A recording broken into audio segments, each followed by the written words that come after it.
ورکړای دی چې هغه ملکي ټیم بچون دلته کښېنولي دي په کالونۍ کې. انشاءالله تعالی دا وخت ډېر نه وي. دیږ دی ریاست په داسې انداز باندې چلوي چې د ریاست نه کاروبار جوړ کړی دی. نن که توس پکښې دلته اول د دې مذهب په نومه باندې تنظیمونه راوستل. یګه تنظیمونه خپل عمل وکړ. په تنظیمونه نه بعد ښه طالبونه راوستل. ښه طالبونه خپل عمل وکړ. په نه بعد جنرال فیض او جنرال باجوه بیا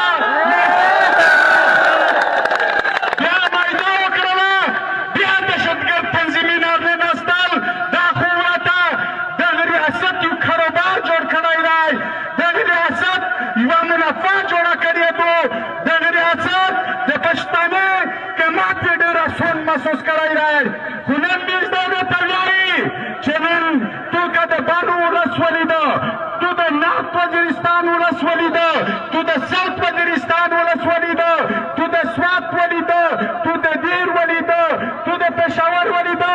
انشاءالله تعالی موږ دا په ګارانټي سره درته وایي چې دا هر انسان دی تو د پالیسۍ نه تنګ شوی دی. دا هر انسان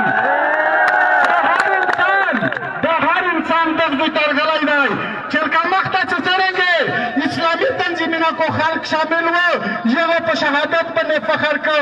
نن دغه ولس چې څومره ولس دی نن دا د کوم په نومه باندې په شهادت باندې فخر کو چې په قومي طرف باندې مرشي باندې فخر کو. ملګري زه ډېره خبره نه درته ویږدوم.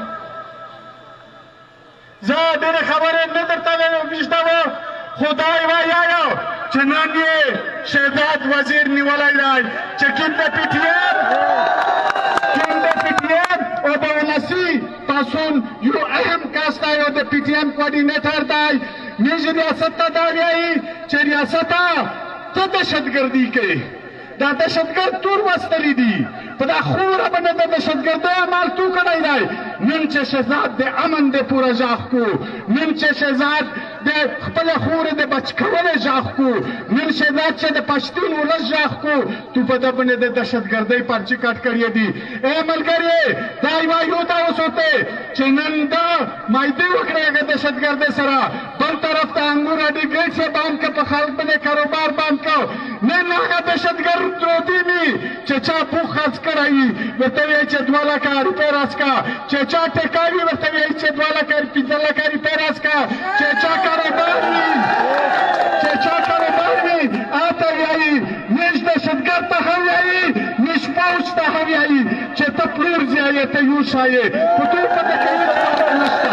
فرق شته که نشته؟ په زور کې ورته وایي فرق شته که نشته؟ نن موږ دا ورته وایي چې ته زیات پلور یې او انشاءالله تعالی توس که څومره په یوه دوی شی سره د دغه خلقت څو جوړ شوی دی، د دغه خلقت فکر جوړ شوی دی.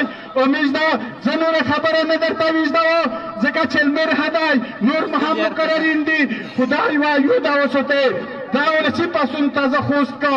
که چېرې په دا نن سیلاب باندې ریاست په خپله پالیسۍ فکر نه وکړ برور تو د میژ اټیک یا مو مشوره دادو یا د مو خپل د واسه چې ورسیږي په کالونۍ باندې برید کړي.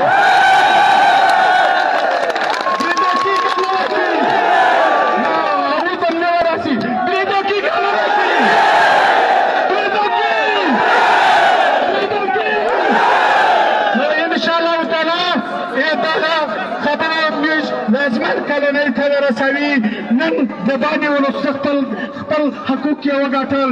نن زه په شا سره درته وایم چې ته په دا کلنۍ طرف ته یک مارچ وکړې دا کله نشي تو ته ټینګېدلی ولې چې د دغه خلق تاریخ پاته شته ورته. زه یوه درې شعرې درته وایم په زور سره وجه ابراز کوې. یا جو دهشتګردي ہے इसके पीछे वर्दी है, या जो दहशतगर्दी है इसके